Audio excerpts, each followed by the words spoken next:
Magandang araw mga kaibigan. Bigyan natin ngayon ng reaction opinion itong post ng Ronald Bato de la Rosa 57 minutes ago.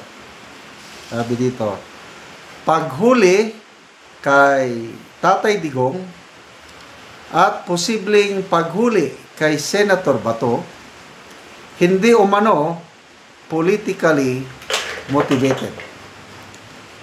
Nanindigan si Executive Secretary Lucas Bersamin na hindi politically motivated ang ICC case laban kay dating Pangulong Rodrigo Duterte at Senator Ronald Bato de la Rosa.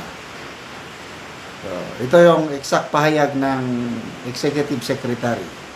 Wala talagang nothing discriminatory that we will ever undertake. We are always very clear about that. Hindi kami yung politically motivated. All those attributions to us were unfair. Wika ni Bersamin. So, depende sa paniniwalaan ng taong bayan. Because ang isang labanan ngayon is court of public opinion. Ratings ng Pangulo. Bakit bumubulusok? Medyo lately, tumaas lang ng kaunti. Kaya lang mataas pa rin si BP Sara. March 11, ginawa nila ito kay Tatay Digong. After that, nag-survey kaagad. Kung sa Pulse Asia pa, the lowest so far, 25% ang trust rating ng Pangulong Marcos Jr. The lowest among the last four presidents, yung midterm rating.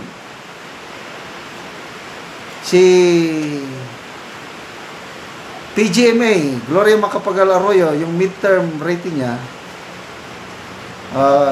kung hindi ako nasa 39%. Si dating Pangulong Noynoy Aquino, 67%. Si PRRD, 87%. Si PBBM, only 25%. Bakit bumulusok ang rating ni PBBM? Ang sabi ng Pulse Asia, si Professor Ronald Holmes, nang dahil sa nangyari sa mga Duterte, magkasunod kasi impeachment ni BP Sara, tapos yung extraordinary rendition o kidnapping.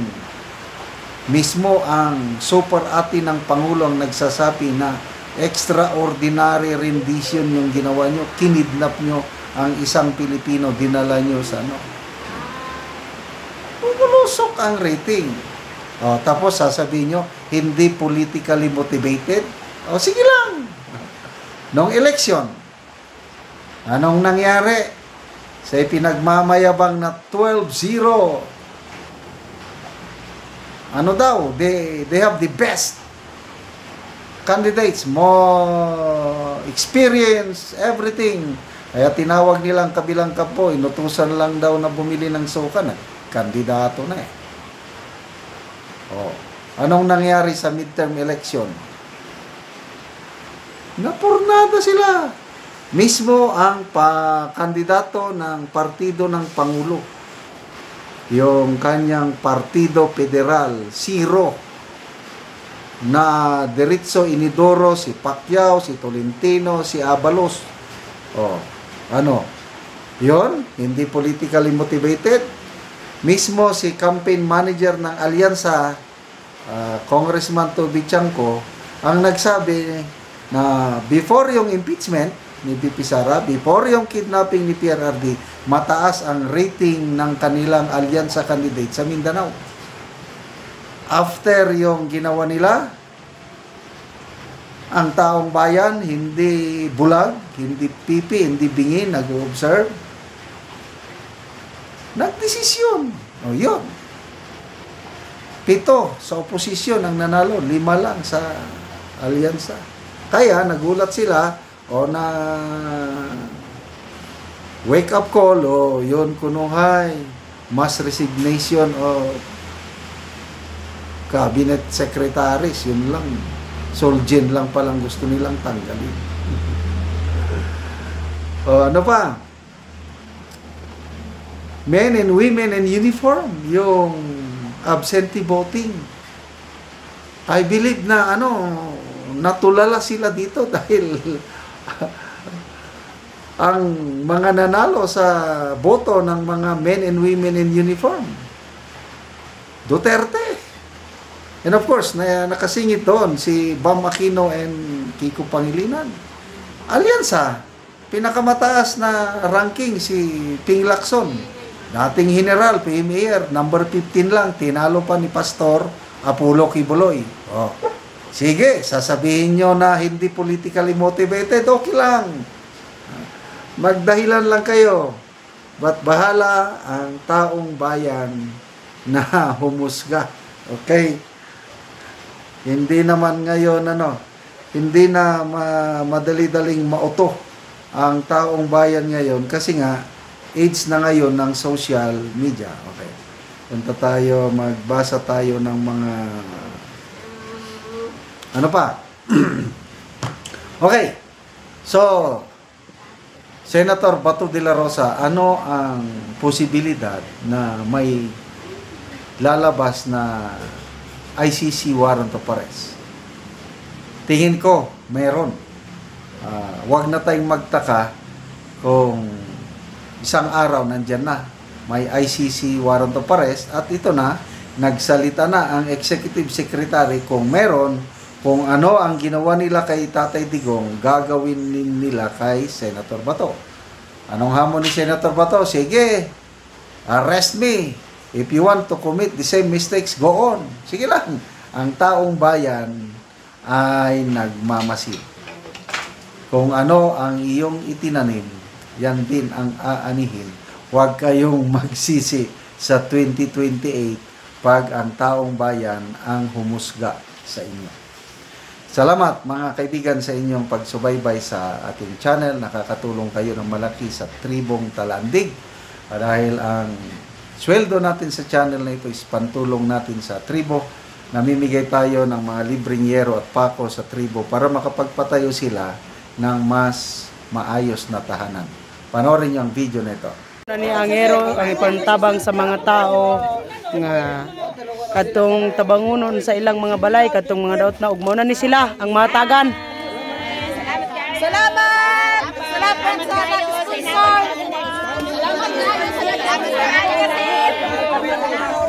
Manginahon din nga, mag-briefing pagkatapos sa ilahan. May lista na yun ang mga kumalisanan kasi. Salamat din kayo. Salamat po sa nag-sponsor. Dagan pa ng mga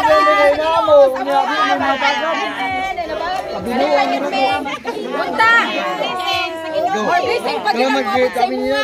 Kinsa magkang nagatag-ani nga. Mga inabang asin. Apil ka man, may lista na ang among katulungan nga. Alagat sa nabustot na. Salamat din na ako. Ang ginawa ang mabalo sa imuha.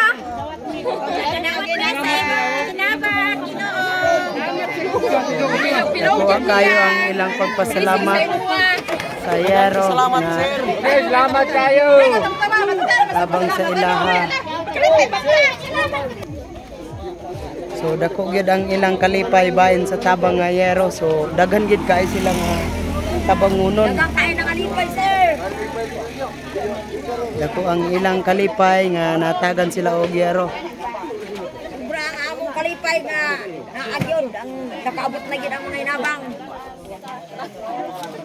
Oh, 73 ni sila tanan dinhi nga tabangunon og Yero. 73 ka balay ang tabangan. Ako ba, lagi ulang. Pero taga diri, Japon.